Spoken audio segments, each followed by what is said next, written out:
Let me just get this out of the way. Dynasty Mode is back. I've been able to see the game and play it for over 4 different hours while I was down in Orlando, Florida, and I'm here to tell you 20 things you need to know about Dynasty Mode and College Football 25. Now, while I can't give my personal impressions on a lot of the stuff that we're going to talk about today, a lot of the press outlets have already been able to give this information out while I'm held under a different embargo, so the information that we're going to be talking about is down in the description if you want to read it more in detail. I'm also on the road to 300,000 subscribers here on YouTube, so if you're enjoying the content and want more Madden 25 and College Football 25 news, make sure you hit that subscribe button. In College Football 25, coaching skill trees return, and they're significantly better than what we had in NCAA Football 14. In the old game, no matter a player's position, their traits, their archetype, they just kind of leveled up the same as everybody else. College Football 25 has a skill tree that has 11 different branches to it, and no matter what you do, you cannot max out all of them. The branches are going to give you different boosts in areas like recruiting, tactics, developer, motivation, and additional areas. New in College Football 25, you can hire and fire your coordinators, thank God. Maybe you want to focus on your coach being better in tactics and motivation, and that's totally cool. Maybe your coordinators then can focus heavily on recruiting and kind of double down there. Or maybe you're a small school and you need a massive lift in recruiting because you're probably going to lose a lot of games early on. You can focus on recruiting across every one of your coaches, you and your coordinators, to kind of get a much larger boost. Similar to past NCAA football games, the coaching carousel is back. We talked about your coaches having different skill trees, being able to hire and fire them. You can imagine the coaching carousel will get wild in the offseason. As your team sees more success, you're going to see your coaches leave for maybe bigger or better opportunities. Maybe they want to be a head coach. Maybe it's a coordinator job at a bigger school. They could potentially leave. And at the same time, maybe there's a head coach that's really good, but had a really bad season or two, got fired, and they could be the next coordinator on your squad as a rebound. Bringing in the right coach and honestly keeping them will be a major part of your success in this Dynasty Mode. It's not all positive though, because while the game has had so many big wins across different modes and features we've already talked about, there is no cross-play in Dynasty Mode. You can still cross-play in modes that are not Dynasty, so if you're doing Play Now or Ultimate Team or something of that nature, you're good to go there, but not Dynasty. Multiple outlets already said that the developers just weren't able to get it in for the game's return, but it's something they're hoping to bring in future iterations of the game, but not this one. Music to everyone's ears, Team Builder is back in College Football 25. The one downside though is we haven't really gotten a lot of extensive information revealed on it yet. EA Sports website does say that you can design uniforms, helmets, fields, and upload your own logo, so I consider that a massive W.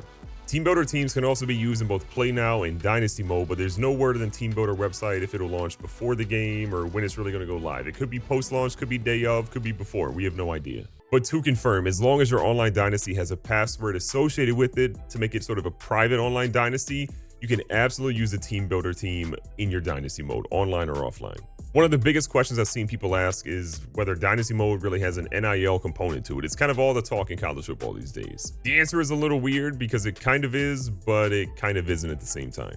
So rather than calling it NIL, Dynasty Mode in College Football 25 will call it brand. So as you can imagine, building up your program in turn will grow your brand rating, impacting players that care about the NIL side of things. Just don't really expect to meet with players and try to, slide them some dollars or a couple million to come to your school. That's not in the game. The brand impact, or the NIL, also leads to the transfer portal, which is in this year's game. Throughout each season, you're going to have a menu that lets you see what players on your own team are at risk for transferring, which is a massive thing, and then what their gripe ultimately is. Do they feel like they're not getting enough playing time? Are they worried about their draft status? Are they just hating you as a head coach? Maybe there's national championship concerns. Whatever it might be, it's up to you to resolve their concerns, or they might be up out of here. You might lose your starting quarterback, and then so it's important to ensure you're dipping your toes into both recruiting of the high school kids, the JUCOs, and the transfer portal as well. If your player does say though that they want to transfer, you do have an opportunity to try and keep them. Most importantly though, just keep your players happy, or else you'll be witnessing them in another uniform next season, and I don't mean on Sundays. While the transfer portal is going to play a massive part of your team's success or failure, depending on how good of a coach you are, recruiting is just as important. Your school is going to have a My School screen that shows different pitch grades, and you'll see, potential deal breakers for the players as well. It is kind of cool though that not every player is going to have a deal breaker, but the ones that do, it absolutely is a determining factor. Imagine you're Georgia, the #1 team in the nation, and there's a kid from California, and his #1 priority is to play close to home. Well, even though you're a great team, it might be nearly impossible to get that kid to budge from wanting to play close to home in Cali to come all the way across to Georgia. You're also not going to be able to just spend like a simple week on scouting a player, review all their stuff, and be like, I'm good. Recruiting happens over stages in College Football 25, and you're not going to be able to even get a player's full skill tree until you brought them on an official visit. Importantly though, there's not really one just way to recruit in this game. The transfer portal opens up a wild amount of combinations for how your offseason can go. And so if you're recruiting, doing well, and hitting the transfer portal, great job. But if not, you might be coaching elsewhere. Every year, it feels like a wild amount of teams are changing conferences and trying to jump to the SEC or some other smaller conference, and there's just crazy movement. You'll be happy to know, though, you're going to have a lot of control of custom conferences in this game. You'll be able to move teams around, change conference rules, and even create custom protected opponents. So maybe Michigan jumps to the SEC, and you're like, hey, I want to make sure that Michigan and Ohio State still play each other each year. You can absolutely do that.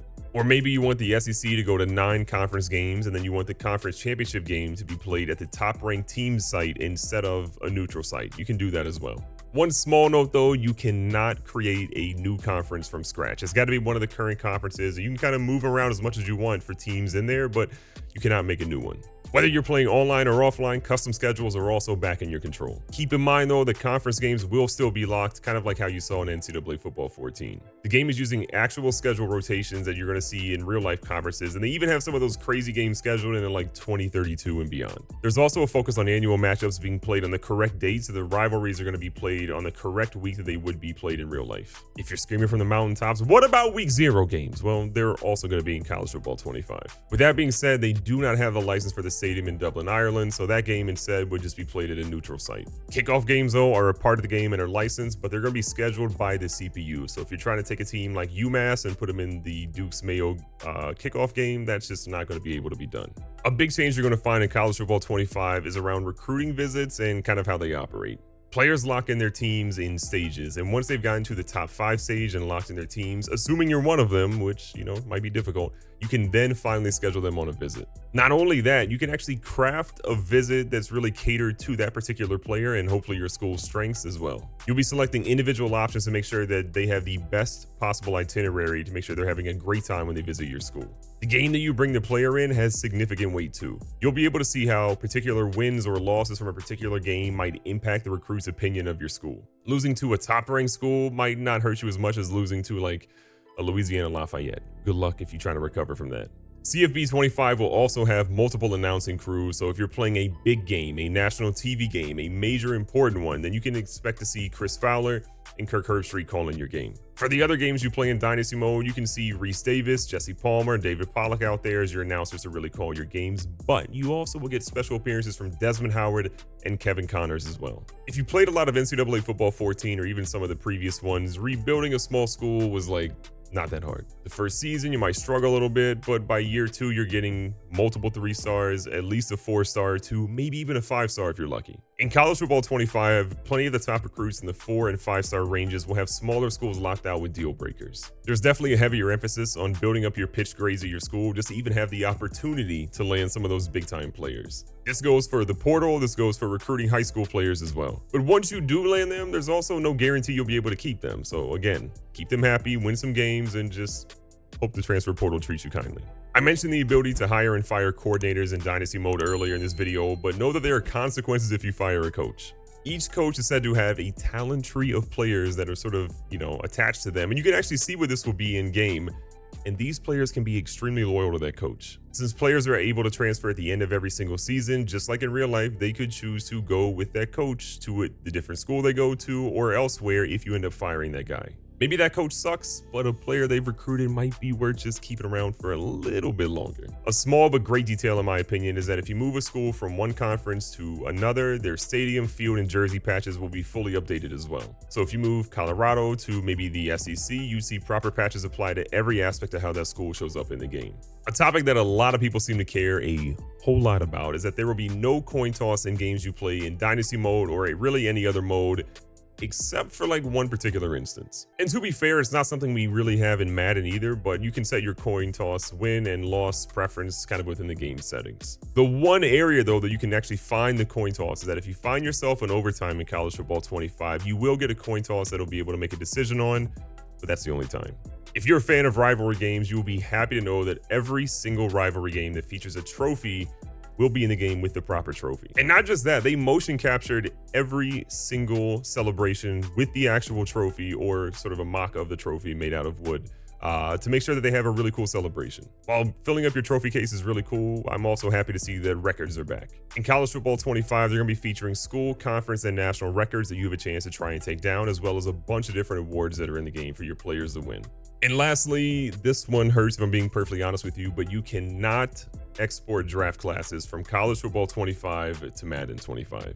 Trying to kind of sum it up here with why that's not going to happen is that players are licensed in College Football 25 for their college NIL, their name, image, and likeness. They are not in the NFLPA. They are not going to be in Madden. And so it feels like a really illegal gray area with why we're not seeing those guys be able to go from college to Madden. It sucks. I'm extremely sad about it as somebody who exports players all the time, but I'm hoping in the future we can see that resolve. But at this point, who knows? It's a big hurdle to get over. And if you're wondering what happens when you get, 6, 7, 8 years into your dynasty and all of the real players are completely gone at that point and it's just randomly generated players in your dynasty, even then you cannot export those players either. I know, this one hurts. But that is 20 different things about College Football 25 that I hope you guys enjoyed. I've got more College Football 25 content coming every single week, so make sure to subscribe so you don't miss out. Be safe, be smart, tell somebody you love them. Catch you guys in the next one.